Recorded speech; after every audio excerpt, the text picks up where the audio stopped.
સાત્વિક આહાર, રાજસી આહાર અને તામસી આહાર. અન્નમાંથી જ મન બને છે. એથી ઉપનિષદોમાં કહ્યું છે આહાર શુદ્ધ સત્વ શુદ્ધિ સત્વ શુદ્ધો ધ્રુવા સ્મૃતિ. આહારની શુદ્ધિ થવાથી અંતઃકરણની શુદ્ધિ થાય છે અને અંતઃકરણની શુદ્ધિ થવાથી સ્મૃતિ સ્થિર થાય છે. સ્મૃતિ બુદ્ધિનું અંગ છે. સ્મૃતિ સ્થિર થઈ એટલે બુદ્ધિ સ્થિર થઈ. બુદ્ધિ ભ્રંશાત સ્મૃતિ નાશો. બુદ્ધિનો નાશ થાય ત્યારે સ્મૃતિનો નાશ થાય. પણ આમાં બુદ્ધિ એકદમ સ્થિર થઈ જાય છે એટલે બુદ્ધિનો નાશ થતો નથી. જેમ અંધકારમાં દીપક દ્વારા પડેલા પદાર્થો જણાય છે તેમ સ્થિર સ્મૃતિથી પૂર્વના સંસ્કારો વર્તમાન સંસ્કારો સ્પષ્ટ થઈ જાય છે અને પોતાના ધ્યેયને અનુસરીને વર્તન કરી શકાય છે.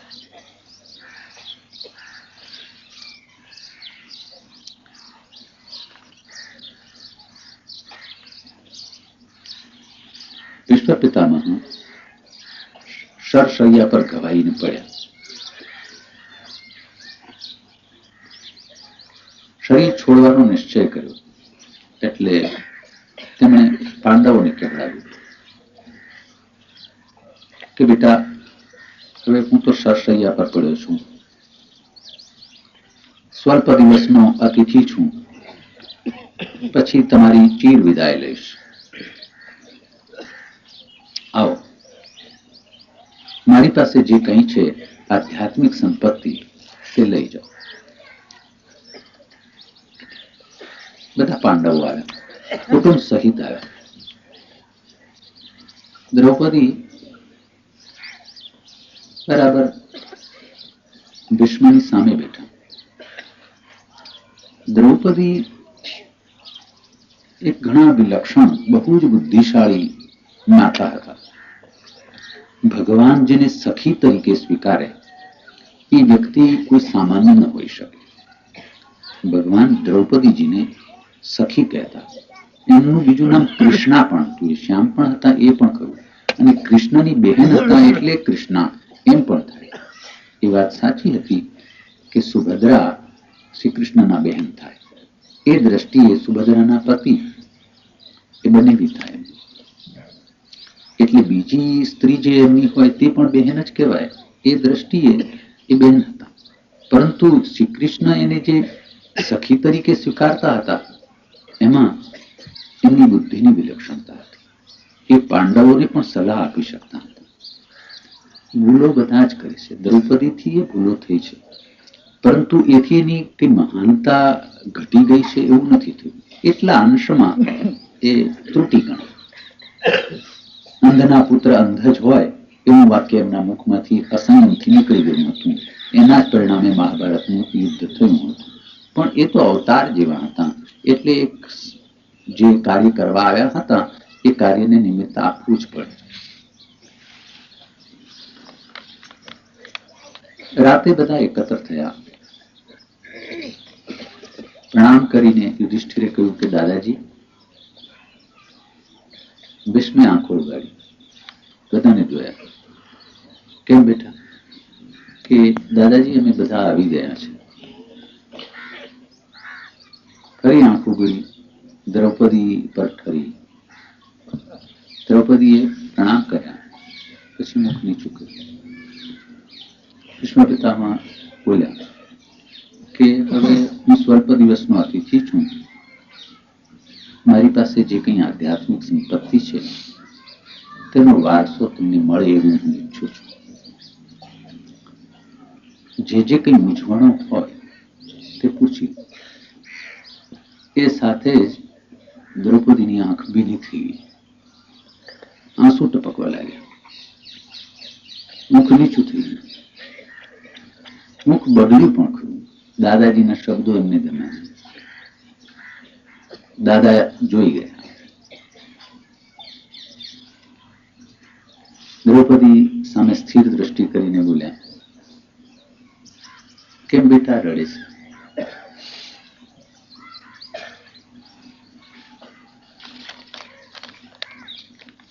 દ્રૌપદીએ કાંઈ ઉત્તર ના આપ્યો. ફરી દાદાએ પૂછ્યું, બેટા સંકોચ શા માટે કરે છે? જે કહેવું હોય તે કહી દે ને, હું તને આજ્ઞા કરું છું. કે દાદા, જ્યારે મને રાજસભામાં મારા દિયર મને રજસ્વાળાને ખેંચીને રાજસભામાં લાવ્યા હતા, ત્યારે મને ઘણો સંકોચ થયો હતો. હું એક જ વસ્ત્ર પર હતી. મારા દિયર નિર્લજ્જ થઈ ગયા હતા. મોટા દિયરની પણ એવી જ ઈચ્છા અને આજ્ઞા હતી. બધા નાના દિયરો સંમત હતા. દુર્યોધન તો બોલ્યા હતા કે જે સ્ત્રીને 5 પતિ હોય એને 6 હોય, 8 હોય કે 10 પતિ હોય કે 100 હોય, તેથી શું, એ તો વેશ્યા જ કહેવાય. એવું દુર્યોધન બોલ્યું. એટલે એને સભા વચ્ચે નિર્વસ્ત્ર કરી નાખો તો કંઈ જ નથી, એ તો વેશ્યા જ છે. આવા કડવા બાણ સહન કરવા એક સતી સ્ત્રીને ઘણા કઠણ લાગ્યો. સ્વમાની હતી, ગૌરવવાળી હતી, સહી ગઈ, પરિસ્થિતિને સમજી ગઈ. પાંડવોએ નીચું જોયું, પણ થોડીક વારે સ્વસ્થ બની ગયા. આખી સભાને જોઈ અને આર્ત સ્વરે કહ્યું કે આપ સર્વને હું એક પ્રશ્ન પૂછું છું કે જે રીતે મને આ કૌરવોએ જીતી છે એ રીત યોગ્ય છે? ખરેખર હું જીતાયેલી છું? એક બેરિસ્ટર, એક વકીલ જેવી દલીલ કરે એવી એ દલીલ હતી. દ્રોણ બેઠા હતા, કૃપાચાર્ય બેઠા હતા, ભીષ્મ હતા, એ સિવાય વિદુર હતા, અનેક વૃદ્ધો હતા. બધાએ નીચું જોયું. કોઈનાથી આનો ઉત્તર ના આપી શકાય. પછી અંતે વૃદ્ધ ભીષ્મ તરફ જોયું. જાણે આંખો બોલી રહી હતી કે દાદા તમે પણ નહીં બોલો, આ પરિસ્થિતિમાં તમે પણ નહીં બોલો. દાદાથી બોલી શકાય નહીં. આંખો નીચી કરી લીધી. એ આખો પ્રસંગ આ વાક્યથી દ્રૌપદીના સ્મૃતિની અંદર ખડો થઈ ગયો. એને એમ થયું કે જ્યારે એક પણ બાણ નહોતું વાગ્યું, મેં રાજસભામાં બેઠા હતા અને મેં જે પ્રશ્ન પૂછ્યો હતો એ પ્રશ્નનો ઉત્તર એમનાથી આપી શકાયો ન હતો, તો અત્યારે તો હજારો બાણ એમના શરીરમાં પ્રવેશી ચૂક્યા છે, અસ્વસ્થ છે, લોહી વહે છે, છેલ્લી સ્થિતિમાં છે, શું ઉત્તર આપશે? ભીષ્મે આજ્ઞા કરી એટલે દ્રૌપદીએ પોતાના મનના બધા જ વિચારો સ્પષ્ટ રીતે વિવેકપૂર્વક કહી સંભળાવ્યા કે દાદાજી, તે વખતે તો આપ સ્વસ્થ હતા, મારા પ્રશ્નનો ઉત્તર ના આપી શક્યા. આ સ્થિતિમાં આપ બિલકુલ અસ્વસ્થ છો, શો ઉત્તર આપશો નહીં? ભીષ્મ આંખ મીચી સ્વસ્થ થયા. પછી કહ્યું કે બેટા તારી વાત સાચી છે. તે વખતે મેં દુર્યોધનનું અન્ન ખાધું હતું. એ અન્નનું લોહી ફરતું હતું. એની લજ્જા મને આવતી હતી કે મારાથી દુર્યોધનના વિરુદ્ધ ન બોલાય, એનું હું અન્ન ખાઉં છું. હવે એ બધું જ અન્ન આ બાણ દ્વારા નીકળી ગયું છે. લોહી એ અન્નમાંથી લોહી બન્યું હતું અને એ લોહી બધું જ વહી ગયું છે. હવે મારું શરીર શુદ્ધ થઈ ગયું છે, મારું ચિત્ત શુદ્ધ થઈ ગયું છે. તો જે પૂછીશ તેનો ઉત્તર આપીશું. આહાર શુદ્ધિની આ વાત આજે આપણા હૃદયમાં ના બેસે. આહાર શુદ્ધિની આજે આ વાત આપણા મનમાં ન થશે. આજની પરિસ્થિતિ આપણા અન્નની સમસ્યા જ એવી વિકટ થઈ ગઈ છે કે ગમે તેનું અનાજ હોય આપણે લઈ આવીએ, ગમે તે રીતે મળતું હોય લઈ આવીએ. હવે આહાર શુદ્ધિનો સિદ્ધાંત આપણા જીવનમાં કઈ રીતે ઉતરે? પણ એક વાત યાદ રાખવા જેવી છે. કુવા પાસે જઈએ યા સરિતા પાસે જઈએ, આવશ્યકતા જેટલું જળ લઈ આવીએ છીએ. શક્તિ પ્રમાણે ઉચકાય તેટલું જળ લઈ આવીએ છીએ. તે જ રીતે શાસ્ત્રોમાંથી શક્તિ પ્રમાણે એના નિશ્ચયો, ભક્તિ પ્રમાણેનું કર્તવ્ય હાથમાં લેવું જોઈએ. જેટલી શક્યતા હોય તેટલી શક્યતા સિદ્ધ કરવી જોઈએ. એક વ્યાખ્યા જાણી લેવા જેવી છે. 16 આના નીતિ, 16 આના નીતિ એનું નામ ધર્મ. 16 આના નીતિ એનું નામ ધર્મ, અને અધૂરો ધર્મ એનું નામ નીતિ. અધૂરો ધર્મ એનું નામ નીતિ. આ વાત સમજાવવા જેવી અહીં ઠીક, આ વાત અહીં ન સમજાવવી જોઈએ, છતાં પણ એક વિચારે સમજાવું છું કે પ્રાચીન કાળના યુદ્ધમાં પણ નીતિ હતી. પ્રાચીન કાળના યુદ્ધમાં પણ નીતિ હતી. કુરુક્ષેત્રમાં બધા યોદ્ધાઓ એકત્ર થયા અને યુદ્ધનો આરંભ થયો. તે સાથે જે વીરો હતા, જેમની સાથે એમને લડવાનું હતું, તે જો મોટા હોય તો પોતાના ધનુષમાં બાણ ઘાલી અને પછી બિલકુલ એમના ચરણોની અંદર જઈને બાણ પડે એ રીતે પહેલું બાણ મારતા. એ નમસ્કાર સૂચક હતું કે રથની પાસે જઈને બાણ ભોંકાઈ જાય. એ સાથે જ પેલા વડીલ હોય તે ભાથામાંથી બાણ લે, ધનુષમાં પરોવે અને પછી છોડે. એ એવી રીતે જાય કે પેલાના માથા પરથી પસાર થઈ જાય. આશીર્વાદ કે બેટા તું મને જીત. એ કેવું યુદ્ધ હોવું જોઈએ! આ બોમ્બ ફેંકવાનું યુદ્ધ એ તો બાયલાઓનું યુદ્ધ છે. આ કઈ યુદ્ધ કે શુરાઓનું નથી. મને આજથી ઘણા વર્ષો ઉપર એક સ્થળે, એક હાઈસ્કૂલમાં જ બોલાવું છું, પ્રવચન માટે બોલાવ્યો હતો. એ પ્રવચનમાં વિષય હતો આધુનિક યુદ્ધ કલા. એમાં હું પ્રમુખ હતો. ઉપસંહાર મારે કરવાનો છે. વાચાળ તો તે વખતે હતો જ. હવે તો બોલતા બહુ વિચાર થાય છે. કંઈ વ્યવસ્થિત ન બોલાયું તો એવો ડર લાગ્યા કરે છે. પછી ઉપસંહાર કરવાનો આવ્યો એટલે પહેલી જ વાત કહી કે આજનો જે વિષય રાખવામાં આવ્યો છે તે વિષય યોગ્ય રીતે રાખવામાં નથી આવ્યો. એનો નિર્દેશ સ્પષ્ટ નથી થયો. આધુનિક યુદ્ધ કલા આધુનિક યુદ્ધ પ્રપંચ છે. આધુનિક યુદ્ધમાં કલા નથી. આધુનિક યુદ્ધમાં કલા નથી. આધુનિક યુદ્ધમાં પ્રપંચ છે. એટલે તે કાળમાં આવી નીતિ હતી. તે કાળમાં આવી નીતિ હતી કે એક રથવાળો બીજા રથવાળા સાથે લડે. એમાં એકનો રથ જો તૂટી જાય તો બીજો પોતાના રથ પરથી ઉતરી જાય. એ જે શસ્ત્ર પકડે, એ ગદા લે તો પોતે ગદા લે, એ તલવાર લે તો પોતે તલવાર લે, એ ભાલો લે તો એ ભાલો લે. શસ્ત્ર પણ છૂટી જાય તો પોતે શસ્ત્ર છોડી દે, કુસ્તી પર આવી જાય. એ તે યુદ્ધ કહેવાય. અને ધર્મને માટે જ લડતા. શાંતિ અને અશાંતિ આ જ સ્વરૂપ છે. આ યુદ્ધ એ પરમ અશાંતિ છે. અને શાંત રહેવું, યુદ્ધ વિના સ્નેહ કરવો, એ એનો બીજો છેડો છે.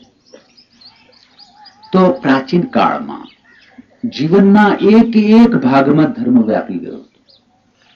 આપણા સર્વનું જીવન, આપણા સર્વના પૂર્વજોનું જીવન ધર્મના માર્ગ પર જ ચાલતું હતું. ધર્મના પ્રવચનો તે વખતે થતા જ નહીં. ધર્મના પ્રવચનો તે વખતે થતા જ નહીં. શાસ્ત્રોનું અધ્યયન જ કરાવવામાં આવતું. પણ સાથે સાથે એ શાસ્ત્રાચરણ એટલે સદાચરણ પણ સાથે હતું. એક બાજુ યોગ થતો અને એક બાજુ જ્ઞાન ભણાવવામાં આવતું હતું. તે સાથે ભક્તિ પણ થતી હતી. આજનું જીવન તો આપણું ઘણું જ વિપરીત થઈ ગયું છે. સાચું પૂછો તો આજની સ્વતંત્ર પ્રજાએ આપણા નાના બાળકોને, નવી પ્રજાને એકાંત અરણ્યમાં મોકલી દેવી જોઈએ અને ત્યાં એનું એવું ઉચ્ચતર ઘડતર કરવું જોઈએ કે સમસ્ત વિશ્વની ઉપયોગી થઈ જાય. એ આદર્શ આપણા ભારતનો હતો. એ રહ્યો નથી. એટલે હવે આ તો માત્ર પેટ ભરવાના ઉપાયો છે. આ બધા પેટ ભરવા માટેનું ભણતર છે. આહાર શુદ્ધિ જે રીતે આજે શક્ય હોય તે રીતે કરે. સાત્વિક આહાર કરવો. મુશ્કેલી એ આવે, દૂધ સાત્વિક ગણાય, ઘી સાત્વિક ગણાય, ઘઉં સાત્વિક ગણાય, બીજા ભોજનો સાત્વિક ગણાય, પરંતુ તે મળતા ન હોય તો, પરાણે જ કંઈ ખાવું પડતું હોય તો પછી એવો કોઈ ઉપાય રહેતો નથી. પ્રાચીન કાળમાં સંન્યાસી માટે આ પ્રશ્ન હતો જ નહીં. સંન્યાસી તો માધુકરીમાં જે કંઈ આવે એ ઈશ્વરને અર્પણ કરીને આ શુદ્ધ છે, પવિત્ર છે એવો ભાવ કરીને ખાઈ જતો. એનો ઉદ્દેશ માત્ર તો એટલો જ હતો કે શરીર નિર્વાહ અર્થે કંઈક ખાવું જોઈએ, કંઈક ખાવું જોઈએ, અને એ દ્રષ્ટિએ જે જમતો. ભોજનને એક શુદ્ધ બનાવવાનો બીજો એક સરળ ઉપાય છે. એ બધા જ સંપ્રદાયમાં ચાલે છે. ભગવાનને થાળ કરવું. ઘરમાં જે ભોજન બન્યું હોય તે ઘરના માણસો માટે નથી બન્યું, પરંતુ ભગવાનને અર્પણ કરવા માટે બન્યું છે એવો ભાવ રાખવો જોઈએ. એવો ભાવ આજે આપણે સમજી શકતા નથી, પણ આજથી 50 કે 100 વર્ષ ઉપર સમજી શકાતો હતો. વૈષ્ણવોના ઘરમાં, શૈવોના ઘરમાં, શાક્તોના ઘરમાં બાળકો હોય ત્યારે ભોજન બનાવવામાં આવતું જ નહીં.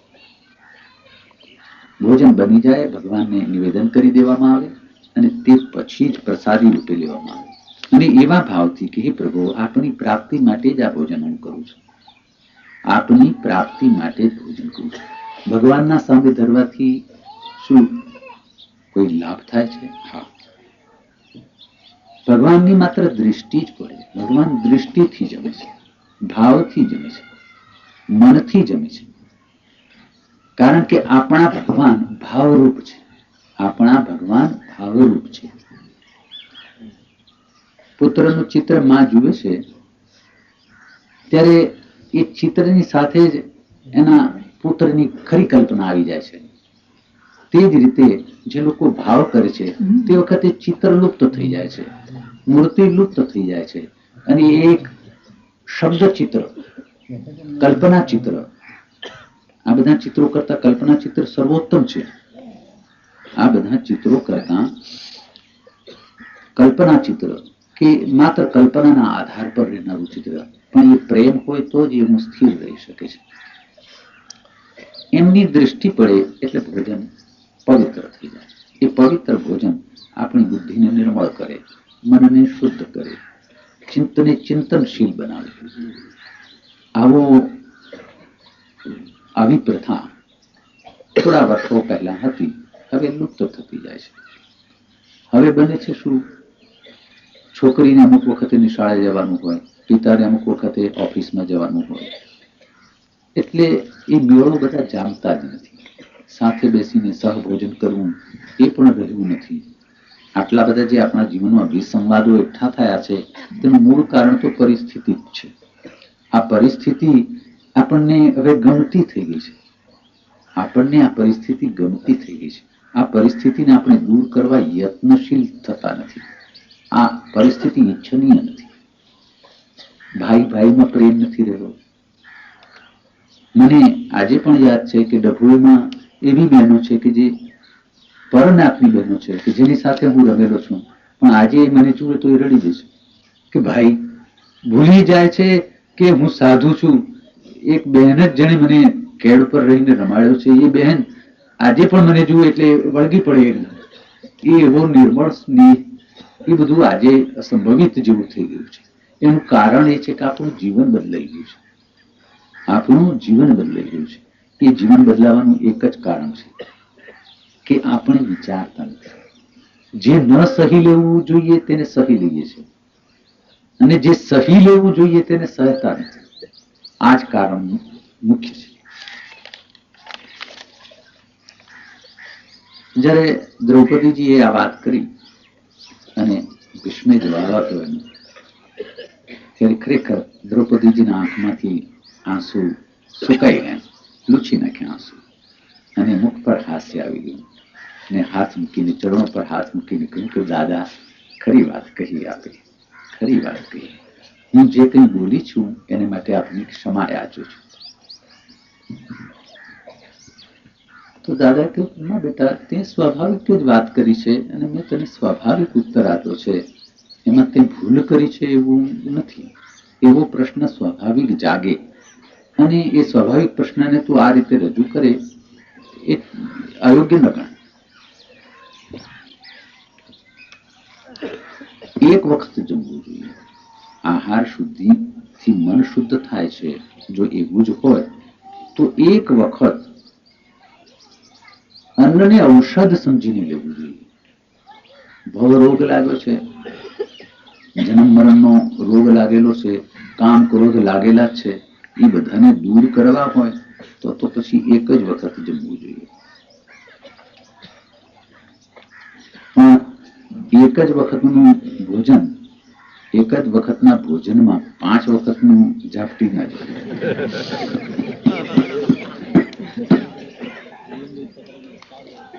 આ ઉપવાસોની પાછળનો હેતુ આ છે. ઉપવાસની પાછળનો હેતુ આ છે કે ચિત્ત શુદ્ધિ થાય, શરીર શુદ્ધિ થાય, શરીરને રોગો ઓછા થાય. ઘણું બહુ મોટું શરીર થઈ ગયું હોય છતાં ખાવા પીવાનો લોભ ન છોડાતો હોય તો ઘણું કઠિન થઈ પડે, ઘણું કઠિન થઈ પડે છે. અને એનાથી રોગના ભોગ થઈ પડાય. મરણ પણ બોલાવાય. મરણને કે તારે આવવું હોય તો આવ, પણ આ ભજીયા તો ખાવા. આ જે ઉપવાસના જે ઉપદેશક તમારી સામે બેઠા છે એનો બાલ્યકાળ કેવો હતો એનો એક દાખલો આપે. ઘરમાં નાની 2-3 બહેનો, હું, મોટા ભાઈ, બાપ હોય, બધા. હું 7 વર્ષનો હતો તે સમયે પિતાજીનું શરીર છૂટી ગયું. બધું શાસન બાના હાથમાં આવ્યું. કોઈ બા હતા ઘરમાં, તે બા ઉપર નિરીક્ષણ કરતા. બાળ વિધવા હતા. અમે બાળકો બાપોઈના જ બધા કહેવાઈએ. ઉછેરીને મોટા કર્યા. અમારી લાગણી વધારી બાપોઈની જ હતી. કોઈ છોકરાને સહેજ વાગે તો એમની આંખમાં પહેલું આંસુ આવે. બા તેઓ કહેતા છે કે આ ફટવે છે છોકરાઓને, એમાં શું થયું છે ને? બા આવું જ કાયમ. પણ ડોસી બહુ જ કોમળ હૃદયના. બાએ પણ એવા કોમળ હૃદયની હતી, પણ એમને ઘડ્યા છે. બામાં એવી શક્તિ હતી. બા ખરેખર ઘણું મનોબળ, ઘણું દૃઢ હતું. પછી થયું એવું કે હું એકાદશી કરું નહીં. વૈષ્ણવોના કુટુંબમાં તો બધા નાના છોકરા પણ એકાદશી કરે. ઘરમાં મંદિર પણ હતું, નાનકડું સેવાઘર. એ પાછળ વારસામાં મને મળેલું. એટલે હું જે ઓરડીમાં વિદ્યાભ્યાસ કરતો, ઘરમાં 2 ઓરડા, આગળ એક ઓસરી હતી, પાછળ એક રસોડું હતું. રસોડામાં એક વાસણા ધોવાના મોટી ચોકડી હતી. એની બાજુના ભાગમાં એક બાથરૂમ જેવું હતું. એ ચોકડી નાવા ધોવાની હતી. એના પર એક છજુ હતું. એ છજાની પાસે જ મારી ઓરડી હતી. એ દેવ સેવાનું ઘર હતું. અગિયારસ તો કરતો, પણ 11 વાગ્યા સુધી. 11 કરતો, 11 સુધી. એ ફરાળ જે ફળાહાર બનાવ્યો હોય તે બધું જમતું અને પછી પાછું ખાતો. થતું જેવું કે 2 જણ ભેગા જ થઈ જતા. 11 ને 12 બે એકઠા જ થઈ જતા. બા આનાથી મારા પર ઘણા ગુસ્સે થતા. 1-2 વખત તો મારેલો પણ મને. સીધી રીતે ના આપે તો પાકિસ્તાનની મફત. આ ગુંડો જ હતો એટલે આડકતરીથી ખાઈ લેતો. અને બાને એ ગમતું નહીં. એટલે બા એક એનું થપ્પડ પડ્યું હોય તો 1 કલાક લગીને ચચરે. 1-2 મિનિટમાં એનું સમાધાન ન થાય. આંગળા જ પડેલા હોય. અને પછી ફોઈનો ગુસ્સો જાય કે હવે હું તમને લાકડીથી મારીશ. ફોઈ મારું પ્રાણ લે. બા ઝટ બહાર નીકળી જાય અને ડોસી ફટકારી પણ દે. એટલો બધો બાળકો પર પ્રેમ હતો. પણ બા એટલા માટે કે એક તમાચો ખાધા પછી બીજી વખત એવું કાર્ય કર્યું નથી કોઈએ, કોઈ બાળકે. એનો એક તમાચો એટલે કાયમનો તમાચો. એટલે બા કહેતા, જો તું માર ખાવાનો થયો છે, 13 વર્ષની ઉંમર હશે કે હવે તું માર ખાવાનો થયો છે, દરેક વખતે તું એકાદશી તોડી નાખે છે. હું કહેતો કે એ એકાદશી જેવી નબળી છે, તૂટી જાય છે. મારો દોષ નથી, હું કઠણ બહુ છું, પણ આ એકાદશી જેવી છે નબળી કે સહેજ અડતામ તૂટી જાય છે. અને પછી જતો રહેતો. પણ એક દિવસે ભીમ એકાદશી આવી. બા કઈ ભણેલા નહીં, પણ આ ભીમ એકાદશી ને જાણે. એટલે કે મારા બહેનો મને ઘરમાં ભીમડો જ કહેતા. ખાવા વધારે જોઈએ, 2-4-5 વખત જોઈએ. બહેનો બિચારી ફેલી, એટલે એમના ખાવામાંથી પણ અમુક વસ્તુઓ તો બાળકોને પ્રમાણબદ્ધ જ આપવામાં આવતી હોય. એટલે મારા પ્રમાણની તો મને વસ્તુ મળી ગઈ હોય, છતાં બહેનોના ભાગમાંથી પણ પાછો મળતો રહું. મેં નહીં આપે. એટલે બહેનો બિચારી ઉદાર, એટલે કઈ આપે અને આમ સમાધાન થઈ ગયું. બાએ નિર્ણય કર્યો કે ભીમ એકાદશી કરાવવી છે આ ભંગડાની પાસે. બધા બહેનોને કહી દીધું, ઘરમાં જેને જેને કહેવાનું હતું તેને કહી દીધું. ફોઈને ન કહ્યું. ફોઈ કોઈ પણ બાળકનો પક્ષ કરવાના, એટલે ફોઈને કહ્યું નહીં. કહ્યું કે એને કઈ પણ ચીજ હાથમાં ના આવે ને એને બરાબર એને ભીમ એકાદશી કરાવું. સવારના 8 વાગ્યા હશે, એટલે બાઈ કહ્યું, ભાઈ જરા મેળે ચાલ ને. એટલે હું મેળે ગયો. તારી ઓરડીનું કામ છે. એટલે હું મારી ઓરડીમાં ગયો. બા ઉમરા પર ઉભા રહ્યા અને એકદમ ચપળતાથી એને બારણા બંધ કરીને સાંકળ મારી દીધી. પછી કહ્યું કે જો ભાઈ આજ ભીમ એકાદશી છે, ઘરમાં તું ભીમ છે, એટલે આજે તારી એકાદશી કરવાની છે. આ ગુંડા એટલે જવાબ, નહીં મને કઈ ભૂખ જેવું લાગવાનું જ નથી. તે પૂરી દીધો, તારા આશીર્વાદ છે, તારું વાત્સલ્ય છે, એટલે એકાદશી થવાની. એકાદશી નિર્જળા એકાદશી થવાની. મારી ઓરડીમાં પાણી પડી જતું. બહારથી લાવવાનું હોય તો આવું ના બોલાય, પણ ત્યાં પછી 11 વાગે ભોજનનો સમય થયો. બાએ ફળાહાર બનાવ્યો હશે. બધું બનાવ્યા પછી તેડવા આવી. નાની બહેનને મોકલી, દિનેશના માં કુંદનબેન નાની કહેવા આવી કે ભાઈ ચાલો ભોજન કરવા. મેં કે નહીં, ભોજન નથી કરવું. બેન બિચારી ચાલો ને, હવે ચાલો ને. ના નથી, આજે જમવું જ નથી, આજે એકાદશી જ કર્યું છે. બિચારી 10 મિનિટ લગી, બિચારી 10 મિનિટ સુધી કાલાવાલા કર્યા હશે, પણ હું એકલો બે નથી. કારણ હતું.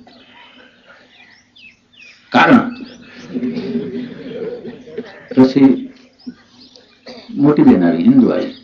હિન્દુબેન આવીને કીધું, એ બાગડા કેમ ખાવું નથી? અમારા બે જણ વાણી યુદ્ધ વધારે ચાલતું. નથી જમવું આજે. એને તો 1-2 મિનિટ કર્યું ને પછી કે તો ભૂખે રહેજે, એની મેળે પગે લાગીશ તારે કહીશ. જતી રહી. બાએ સાંભળ્યું. 2 છોકરીઓ જઈને કહ્યું કે ભાઈ તો જમવાની ના પાડે છે. તાળું લઈને આવી, સાંકળ મારી દીધી, તાળું મારી દીધું. કૂંચી બરાબર છેડે બંધ, તિજોરી પુત્ર રત્ન. તિજોરીમાં પુત્ર રત્ન હતું એટલે તાળું મારી દીધી, છેડે મારી દીધી. અને પછી બેનો કઈ કામે ગઈ, બા પણ કઈ પોતાના ગૃહ કાર્ય માટે ગઈ. ઘરમાં ડોસી એમને ઓછું દેખાય, બેસી રહેલા એક બાજુ. અને ખબર હતી કે કયા વખતે ઘરમાં શું થાય છે. બધા ક્યારે નથી હોતા તેની મને જાણ હતી. હું જે ઓરડીમાં રહેતો હતો, જે ઓરડી પાસના ઘર હતી, તેની પાસે એક નાનું છજુ હતું. એ છજા અને એક સળિયો હતો, એના પર વસ્ત્રો સૂકવવામાં આવતું. એ છજુ નીચે ચોકડીમાં પડતું, એટલે બધા અવાજ બંધ થઈ ગયો એટલે જાણી લીધું બધા બહાર છે. ધોતિયું સૂકવેલું હતું તેને બાંધી દીધું બરાબર, સરળ સટ કરતા નીચે. આ યુક્તિને ખાતર જ હું નિશ્ચિત હતો કે મેદાન સરળ થવાનું છે, આખા કઈ જવાનું નથી. ઉતરીને બધે શોધખોળ કરવા માંડી. તાત્કાલિક બાએ બધી જ તૈયારી રાખેલી. એ પણ પુત્રની માં હતી એટલે એની તૈયારી તો અપૂર્વ હતી, પણ એક જગ્યાએ ચૂકી ગઈ. એક બસેરેક પૌવા હતા, ઓછા હતા છોકરાના પ્રમાણમાં, એટલે એની પોટલી બાંધીને સંતાડીને રાખેલા. મને ખ્યાલ તો હતો કે પૌવા છે ઘરમાં. કોઈ એવી ખાવાની વસ્તુની મારી સ્મૃતિમાં યાદ ન રહે એવું નહીં. આપણા કેટલી સંખ્યામાં છે તે પછી શોધખોળ કરતા એ પોટલી હાથમાં આવી. ઓમ નમો ભગવતે વાસુદેવાય. ગુંડો જીતી ગયો. પછી એકલા ભગવતે ખવાય કેવી રીતે? એની સાથે કઈ ભેળવું તો જોઈએ. ખાંડ હોય તો ઠીક પડે. બંડારી ઉઘાડ્યું, ખાંડ મળી આવી. ખાંડ થઈ જાત બાકી ના મળ્યું હોત તો ખાંડ ગમે તે, પણ ખાવાનું ખાત, ગોળ ગમે તે ખાત ખરો. પછી પોટલી દાંતમાં પકડી ઉપર ચડી પાછું ધોતી સૂકી ગયું. મેં અંદરથી સાંકળ મારી દીધી. ભીમ એકાદશી નું ફરાળ કરવામાં આવ્યું. પોટલીને કહી દીધું કે આપણે સવારથી સાંજ સુધીમાં આપણે 2 જ જણ જ છીએ. પૌવા ખાઈ તો શકાય, ગળા ખાઈ શકાય, પણ દાડો દુખી જાય, એટલે થોડીક વાર વિશ્રાંતિ લઈશું. બરાબર 2:30 વાગ્યા એટલે ડોસી નીચે બોલવા માંડ્યા, તમે પેલા છોકરાને ડોસી ખાધું જ નહીં. એટલો પ્રેમ ડોસીનો કે નહીં, આજે તમે છોકરાને, આજે એકાદશીના દિવસે તમે પાપ કર્યું છે, તમે છોકરાને સમજાવો, એને આવી રીતે રોટીમાં પૂરી ન દો, એને 5 વખત ખાવા જોઈએ છે. એ 5 વખત ખાનારા છોકરાને તમે ખાવા નાખો. પણ પછી બહાર કહ્યું નહીં, એને ફરાળ કરવાનું કહ્યું, પણ એ રિસાયો છે, મનાવી લાવો એને. પણ કે અંદરથી આમ સાંકળ મારી દીધી છે, ઉઘડતો નથી. પછી ડોસી પણ કે એ તો તમે એને ચીડવો એટલે એવું કરે છે. ડોસી જરાક પણ નમતું જોખે જ નહીં, અને બાના ઉપર ખરેખર શાસન કરતા, બરાબર પૂરું શાસન કરતા. એટલે બા 2:30 વાગે આવી. નાની બેન કુંદનનો તો સ્વાભાવિક સ્વભાવ પહેલેથી જ કોમળ હતો, એટલે 2-3 વખત રડી ગઈ કે ચાલો ને ભાઈ ખાઈ લો ને, થોડું બહુ ખાઓ છો ને તમે, દિવસમાં 2-4 વખત ખાવા જોઈએ છે ને, તમે ખાધું નથી, આજે ખાવાનું નથી ભાવતું ને. રડી ગઈ કે જાવ છે મને. પછી ઇન્દુબેન તો કે મારે તો જવું જ નથી ને, 1 દાડામાં શું મરી જવાનું.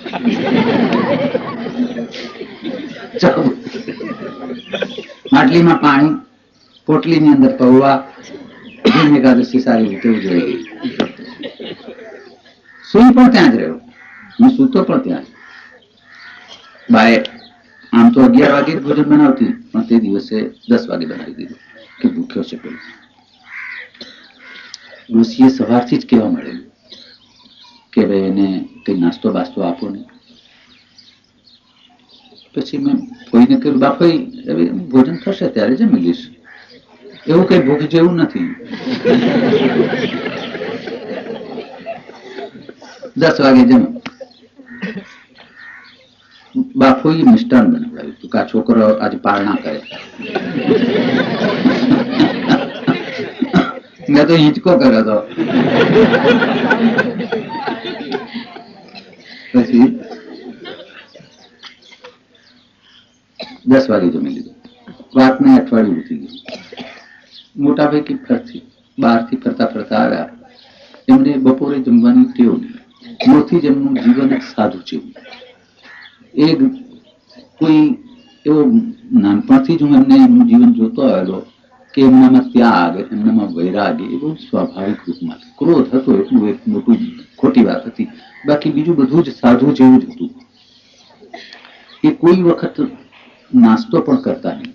પણ તે દિવસે આવીને કહ્યું બાને કે બા ભૂખ લાગી છે, કંઈ છે? એટલે બાએ કહ્યું કે ભાઈ શું આપું તને, તું કહે તે બનાવી આપું. કે ના, તૈયાર હોય તે આપું. કે થોડા પૌવા છે, પૌવા આપું તને. પછી 1 ડબ્બો, બીજો ડબ્બો, ત્રીજો ડબ્બો, ચોથો ડબ્બો, ઘરના બધા ડબ્બા જોઈ વળી બા. પછી બાએ કહ્યું કે આમાં પોટલી હતી તે ક્યાં ગઈ? બળબડી, અંદર પણ ઘણા થયા છે. એટલે બાને કઈ ખાસ સમજાયું નહીં, પણ ઈંદુ બળી ચપળ હતી. જેમ બા ઉપર બાપોઈ હતા, તેમ મારા પર એ બહેન મોટી હતી, 2 વર્ષ મોટી. એ કે આ ઉંદર ખાઈ ગયેલો. આ ઉંદરને તું બરાબર બાંધ, એને બાંધીને ફટકાર તો એ બરાબર પૌવા ક્યાં છે તે કે છે. એટલે બાને પણ એ ઠીક લાગી વાત, એ વાત એમ ઠસી ગઈ, કારણ કે શાહુકાર તો પહેલેથી જ હતા. એટલે બાએ આવીને કહ્યું, એટલે પૌવા તે જોયા છે? ભીમ એકાદશી શેની થઈ? ભીમ એકાદશી શેની થઈ? પૌવાનું તો મહાત્મ્ય હતું, તમે લોકો જાણતા નથી, હું તો શાસ્ત્રો ભણ્યો છું. ભીમ એકાદશી પૌવા ખાઈને જ થાય. આ હિન્દુબેન આવીને કાન પકડ્યો, એક તમાચ મારી, બાએ આવીને ટકલો માર્યો, બધા હસી પડ્યા કે આ આવો નાવો જ રહેવાનો છે. પણ એમના આશીર્વાદ થયા, એમના આશીર્વાદ થયા છે. અને પછી હું આ માર્ગે ચડ્યો છું. એ જ બા જે કાન પકડતી, મને ધમકાવતી, એ એક વખતે હું ડભોઈ જઈ ચડ્યો.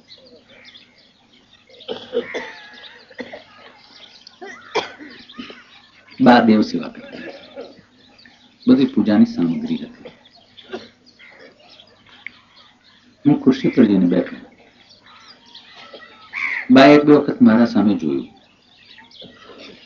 પછી બધું કઈ નવું સાહિત્ય અંદર ઉમેર્યું ને પછી આવીને મને ખુરશી પર બેઠો હતો, પલાઠી વાળીને બેઠો હતો. બાએ કહ્યું કે તમારો પગ લાંબો કરો. મેં કહ્યું મારો પગ લાંબો કરો? કેમ? કે તમારા ચરણ ધોવાય છે. મારી આંખમાં આંસુ આવી ગયા. મારા ચરણ ધોવાય છે? તું તો બા છે, મારા ચરણ ધોવે? તું તો નાવડી છે. તે મને આજ સુધીમાં જ્યારે નાનો હતો ત્યારે મને જે દૂધ પાયું છે એ દૂધ નહોતું, એ મુક્તિ હતી. તે મને મુક્તિ પાઈ છે અને મેં મુક્તિ મેળવી છે. બાએ કહ્યું કે તમારી સાથે વાદ વિવાદ નથી કરતી, પગ લાંબો કરો, મારે પગ ધોવા છે, મારે ગુરુ કરવા છે. ઘણા વર્ષે ગુરુ કરવા નીકળી. એને અસંતોષ હતો, ઘણો અસંતોષ હતો, કોઈના પર વિશ્વાસ નહોતો થતો. મેં કહ્યું મને ગુરુ કરે, તું મારી ગુરુ છે ને મને ગુરુ કરે? એ તો સંસારના પાઠવા આવ્યા. બા તો અભણ જ હતી, પણ તે દિવસ આવું બોલી કે એ તો મેં તમને સંસારના પાઠવા આપ્યા. જો એનો કંઈ ઉપકાર માનતા હો તો મને અમારી છેલ્લી અવસ્થામાં હું સારી રીતે મરું અને શાંતિથી મરું એવી રીતની કોઈ શિક્ષા આપો. હું એકદમ ખુશી પરથી ઉતરી પડ્યો. લાગણીવશ તો પહેલેથી જ છું એટલે બાને બાજી પડ્યો. બાએ સહેજ પણ મને આદર ન કર્યો, હાથ આગા કરી દીધા કે આવા કાલા નહીં કાઢશો, મને છેતરશો નહીં. કોઈ દિવસ છેતરી છે તમે મને? ના. તો આટલા બધા ચેલા બનાવો છો તો પછી માને કેમ નથી બનાવતા? આટલા બધા ચેલા બનાવો છો તો પછી માને કેમ શિષ્યા નથી બનાવતા? મેં તમારી પાસે કાલાવાલા કરાવ્યા હતા, મેં તમને પ્રેમથી જ ભણાવ્યું છે, તમે મને કેમ પ્રેમથી નથી રાખતા? સીધું સરળ જે કંઈ એક હોય તે મને બતાવી દો, મારાથી વધારે લાંબુ નહીં થાય. મેં ખરેખર બાના પ્રેમને વશ થઈને પછી તે દિવસે મેં એને મંત્ર દીક્ષા આપી હતી. પણ માં ગુરુ ના થવાય મારાથી, મારામાં એવો ભાવ આવે નહીં. ના, તમારામાં ભાવ આવે પણ તમે તમારી જાતને છુપાવો. પછી હું કંઈ બોલ્યો નહીં કે બા જેમ રાજી રહે તેમ જ કરવું જોઈએ. એટલે આ બધું કહેવાનો આશય છે કે એ માં હતી અને એ દીકરો હતો. પછી માં બદલાઈ ગઈ અને દીકરો બદલાઈ ગયો. એમના આશીર્વાદ, ભાઈના પણ આશીર્વાદ. આજે એ જો પોતે પાગલમાં રહ્યો હોત તો સંસારભરમાં એના જેટલો પ્રસન્ન થનાર કોઈ જ ન.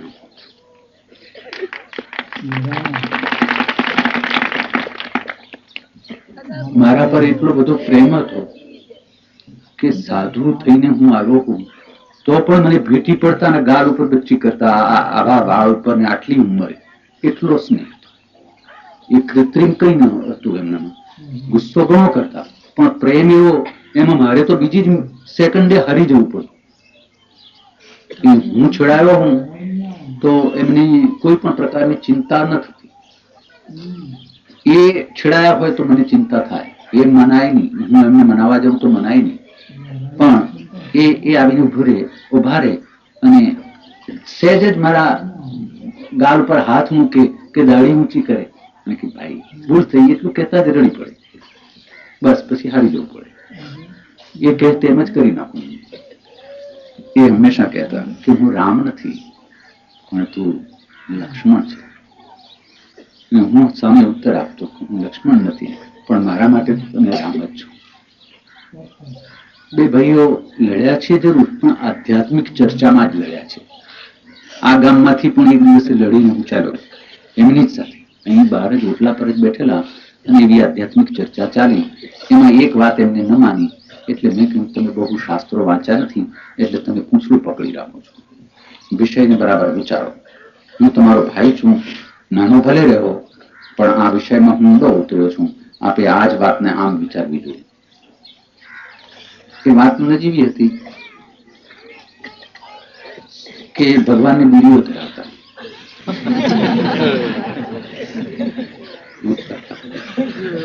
બીડીઓ ધરાવી પછી પીતા. મેં કહ્યું કે આવું કેમ ધરાવું છું કે એ છોડાવતો નથી પછી બીજો શો ઈલાજ. ભગવાન એ બીડી છોડાવતો નથી તો પછી બીજો શો ઈલાજ અર્પણ કરીને પ્રસાદી રૂપે લઉં છું. પછી મેં કહ્યું કે એ ઠીક નથી, ભગવાનને એવું અર્પણ ન કરવું કે તારો ભગવાન એવી વસ્તુ ના લેતો હોય, મારો ભગવાન તું લે છે. પછી એમાંથી ચર્ચા ચાલી. વખતે તો આ જ ગાડી હતી, તરત જ ઉપડી ગયો. કઈ સાધન પણ રાખતો નહીં, એક લાંબી એલ્ફી પહેરતો અને હાથમાં કમંડલું, બસ એ સિવાય કઈ રાખતો નહીં. પણ પૈસો તો તે વખતે નહોતો ને આજે નથી.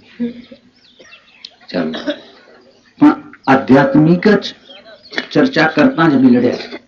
એ સિવાય પૈસા માટે કોઈ દિવસ લડ્યા હોય મારા સ્મરણમાં નથી. મારી પાસે એક સોનાનું ઘડિયાળ હતું.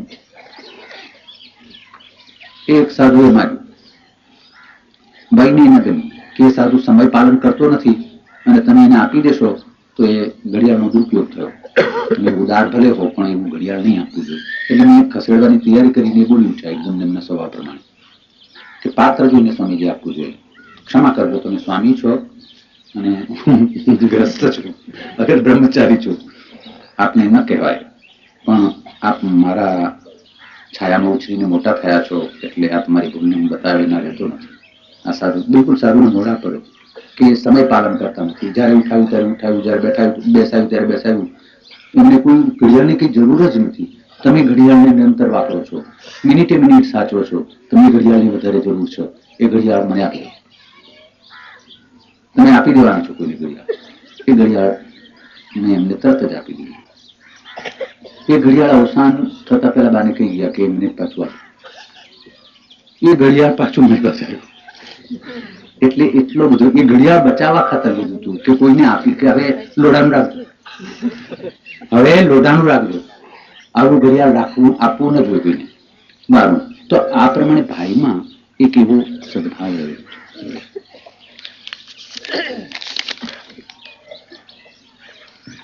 ચિત્તની શુદ્ધિ નથી થતી તેના કારણમાં રજોગુણ. ચિત્ત શુદ્ધિ નથી થતી તેનું કારણ રજોગુણ ને તમોગુણ. ચિત્ત અશુદ્ધ જો આપણું હોય છે, હા, પણ એનો અર્થ એ નથી કે એવી ક્ષણો નથી આવતી કે જેમાં આપણે ચિત્તની શુદ્ધિનો અનુભવ નથી કરતા. ચિત્ત 3 ગુણોમાં પ્રવાહિત થતું રહે છે, સત્વગુણમાં, રજોગુણમાં અને તમોગુણમાં. જ્યારે આપણે કોઈ સત્કાર્યો કરીએ છીએ, અગર તો સત્કાર્યો ઉપાડીએ છીએ કે પૂરા કરીએ છીએ ત્યારે એમાં ચિત્ત શુદ્ધ જ હોય છે. જ્યારે આપણે કોઈની સાથે લડી પડીએ છીએ, ક્રોધ કરીએ છીએ ત્યારે આપણું ચિત્ત અશુદ્ધ હોય છે.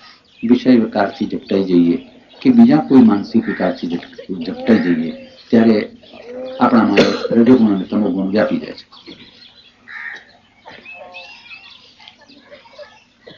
હવે ઘણો બધો સમય થઈ ગયો છે. હજુ તો પ્રણામ બાકી છે, તમારે જમવાનું બાકી છે, એટલે હવે વિશેષ લંબાવતો નથી. એક બીજી ક્ષમા માગી લઉં કે પહેલા તો વિચાર કર્યો કે કંઈ લખીને વાંચું, કારણ કે હવે વાક્યો બરાબર બોલાતા નથી. જે ભાવ વ્યક્ત કરવો જોઈએ તે ભાવ હું પહેલાની માફક વ્યક્ત કરી શકતો નથી. શબ્દોની ગૂંથણી પણ જેવી ઉત્તમ રીતે કરવી જોઈએ તેવી કરી શકાતી નથી. એવું મને કેમ માલુમ પડી ગયું કે આ બધા પ્રવચનો ટેગ થાય છે ત્યારે પછી એ લખીને મને આપે છે. ત્યારે હું શિક્ષક તો હતો, પછી ડિક્ટેશન તપાસતો હોઉં તે રીતે તપાસું છું. મને એમ થાય કે આ સાહિત્યની દ્રષ્ટિએ આવી ભૂલો ન થવી જોઈએ. પણ એનું એક કારણ છે, 12 વર્ષથી હું બોલ્યો નથી. આજે શ્રી કૃષ્ણ શંકર શાસ્ત્રીજી કે શ્રી ડોંગરજી શાસ્ત્રીજી વર્ષોથી ભાગવત પર બોલે છે, સપ્તાહો કરે.